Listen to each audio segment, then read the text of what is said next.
Desperation to passion. Once the process of cleaning up the wreckage begins, the ways that we need to grow may not be visible from the outside. We go from being totally impulsive to feeling like our decisions have to be permanent. Something has to drive us or draw us. We need a purpose, or we start entertaining ourselves with obsession and compulsion. There's something about being stuck that feels hopeless and easily turns into complacency and indifference. It can feel wrong or embarrassing to be struggling to keep the light on in our own recovery when we think we are supposed to be carrying a message to others. The responsibility we feel to carry a message can serve as an excuse not to share the truth about our lives. But without the truth, we have no message at all. And when we are not open, it's hard for light to get in. Admitting is the beginning of change.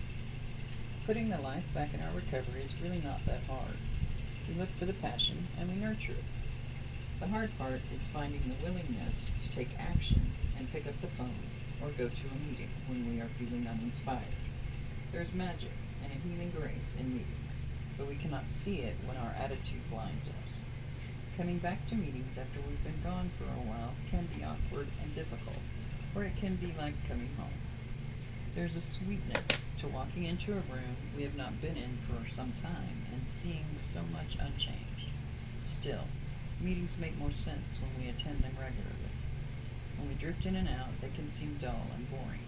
Part of the magic comes from continuity, seeing each other grow and change, watching the miracle unfold in one another's lives. Occasionally, someone shares brilliant words. More often, the brilliance is in what we see, not what we hear. Passion is a lot like desperation. It is a motivating, energizing force that can propel us forward. But passion is rarely bestowed on us. It comes from within. The more we draw on our passion, the more of it we have. Making the shift from desperation to passion is a first step issue. Our journey is always just beginning, and our capacity and our need for spiritual growth is infinite. The same tools that brought us from the brink of death can continue to bring us miracles beyond measure when we learn to fuel our journey with passion and excitement rather than pain and desperation. There is a transition that happens to each of us in the process of recovery, an indefinable moment when we move from desperation to passion. Where we had been motivated by fear or greater pain, we start to see new opportunities for growth in our struggles and become willing to move forward out of hope rather than fear. This may not be our first spiritual awakening, but it is clearly an awakening of the spirit into a new sense of possibility. Faith in the process means believing that we are moving in the right direction, even if it's not where we thought we were going to go. We take on greater challenges. We stand for principles we never had before. We tend to our responsibilities even when they seem too heavy to bear. We learn that our higher power will help us do what we cannot, but will not do for us what we can do for ourselves.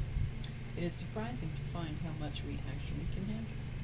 When we stop trying to control things we are powerless over, we learn where our power truly lies and how we can use that to make changes in ourselves and our world. We are a part of something today, but we are not just part of one thing. What we learn about unity in NA helps us to figure out how to be members of our families, members of our communities, members of a team at work or at play. We learn that we are never alone. We are here with one another and for one another. We trust that more and more as our experience grows. We can see that our actions have consequences for us and for the people around us. Denying this is a form of self-obsession. We do matter, and we want to consider how we contribute. Each time we surrender, we find once more that the desperation that drives us to our knees fuels the passion that carries us forward. When hope manifests into reality, our lives change.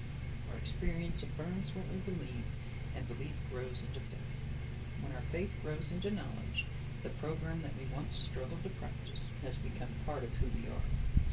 We find here what we were looking for all along: connection to others, connection to a higher power, connection to the world around us, and most surprising of all, connection to ourselves.